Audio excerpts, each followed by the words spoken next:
প্রিয় দর্শক, আসসালামু আলাইকুম। আমি ডক্টর বজলুর রহিম রিপন আপনাদের সবাইকে জানাচ্ছি শুভেচ্ছা। প্রিয় দর্শক, এই যে কনুইয়ের বাহিরের অংশে ব্যথা, যেটিকে আমরা টেনিস এলবো বলি, এই টেনিস এলবোর জন্য ২টি এক্সারসাইজ আমরা নিয়মিত যদি বাড়িতে বসে করি তাহলে এই ধরনের ব্যথা কমে যেতে পারে।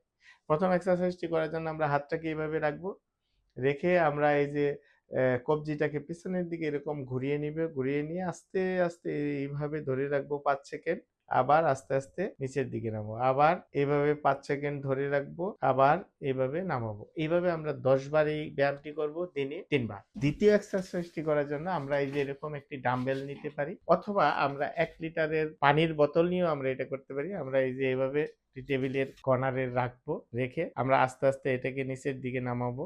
তারপরে আবার আস্তে আস্তে এইভাবে উপরের দিকে উঠাবো, হ্যাঁ, আবার আস্তে আস্তে এইভাবে নিচের দিকে নামাবো, হ্যাঁ। এইভাবে আমরা এই ব্যায়ামটি ১০ বার ওঠানামা করব, দিনে ৩ বার। ধন্যবাদ সবাইকে। আসসালামু আলাইকুম।